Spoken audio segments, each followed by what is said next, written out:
श्रीमद् भगवत गीता के पास आपके हर प्रश्न का उत्तर है।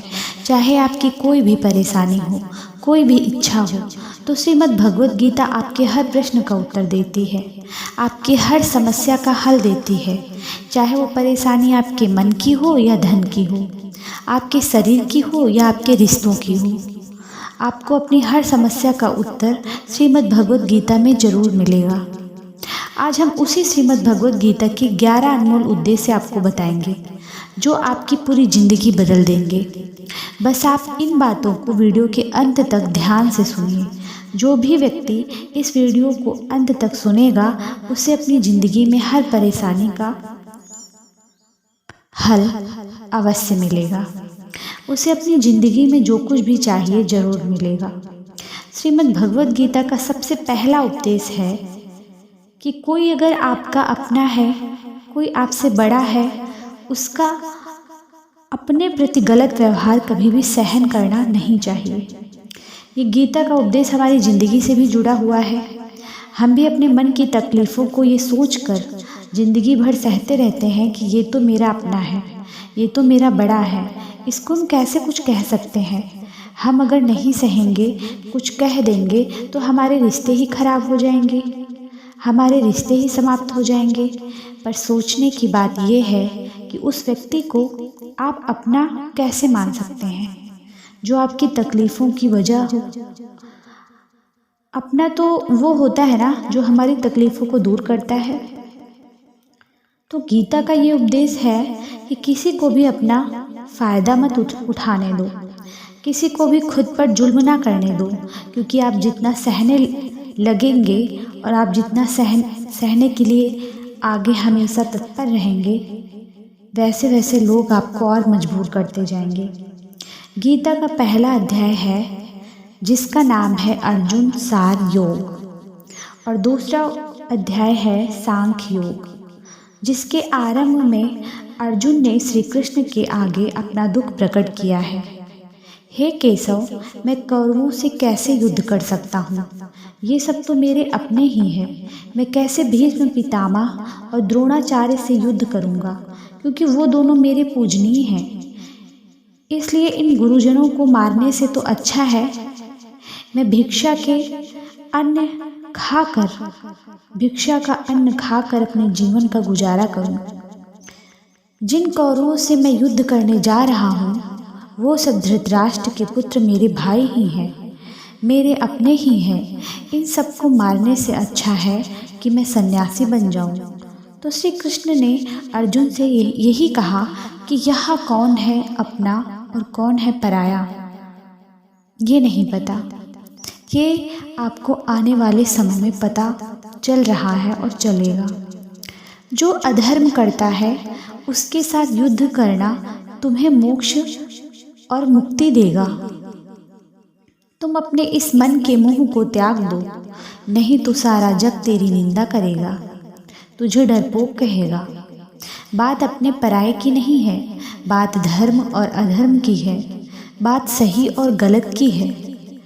अगर तुम गलत को सहोगे, उसका अंत नहीं करोगे, तो गलत करने वाले को और बल मिलेगा और भी गलत करेगा वो। इसलिए मन के मोह को त्याग के तुम युद्ध करो।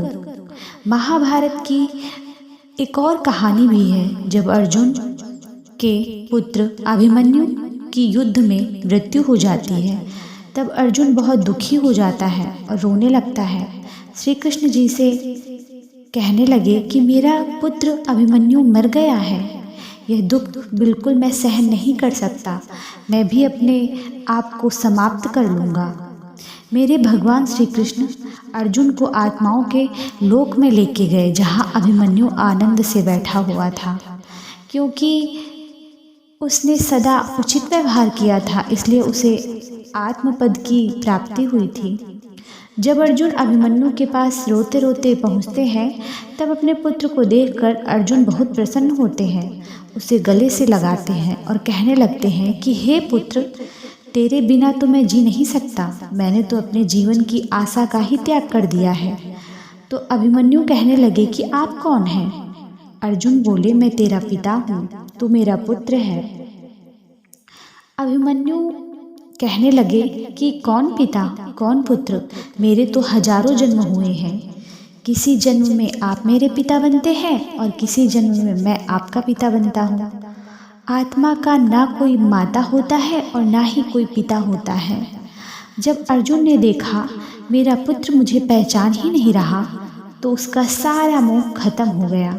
इसलिए गीता के इस उपदेश को ध्यान से ठीक से समझ लीजिए। यहाँ कोई अपना पराया नहीं है। जो बुरे वक्त में, तकलीफ के वक्त में हमारा साथ दे, सिर्फ वही हमारा है। गीता का दूसरा उपदेश ये है कि जो चला गया है कभी उसका दुख मत करो और जो आने वाला है उसकी बिल्कुल भी चिंता मत करो। जब महाभारत का युद्ध चल रहा था, अर्जुन ने श्री कृष्ण जी से कहा, अगर ये युद्ध हुआ तो करोड़ों लोग मारे जाएंगे। जो सैनिक और योद्धा इस युद्ध में मारे जाएंगे उनकी स्त्रियों का क्या होगा, समाज कैसे आगे बढ़ेगा। और बहुत सी बातें अर्जुन ने विस्तार से श्री कृष्ण जी से कही। श्री कृष्ण जी बोले, हे अर्जुन, तुम बहुत बड़ी बड़ी ज्ञानियों जैसी बातें करते हो, लेकिन जो सच में ज्ञानी होता है वो जो लोग मर चुके हैं, जो जा चुके हैं या एक दिन जाने वाले हैं, उसकी चिंता नहीं करता, उनका दुख नहीं करता। तेरे हाथ में कुछ नहीं है, तू चाह कर भी कुछ भी कंट्रोल नहीं कर सकता। जीवन और मरण तो प्रकृति की नियति है।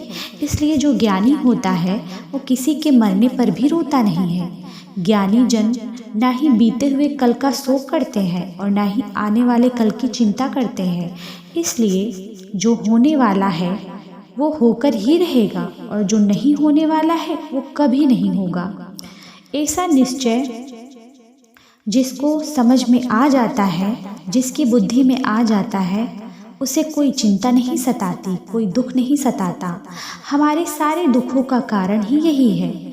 या तो हम जो वक्त गुजर चुका है उसे सोच सोच कर परेशान होते रहते हैं, या भविष्य की चिंता कर कर के खुद को बीमार कर लेते हैं, नष्ट कर देते हैं।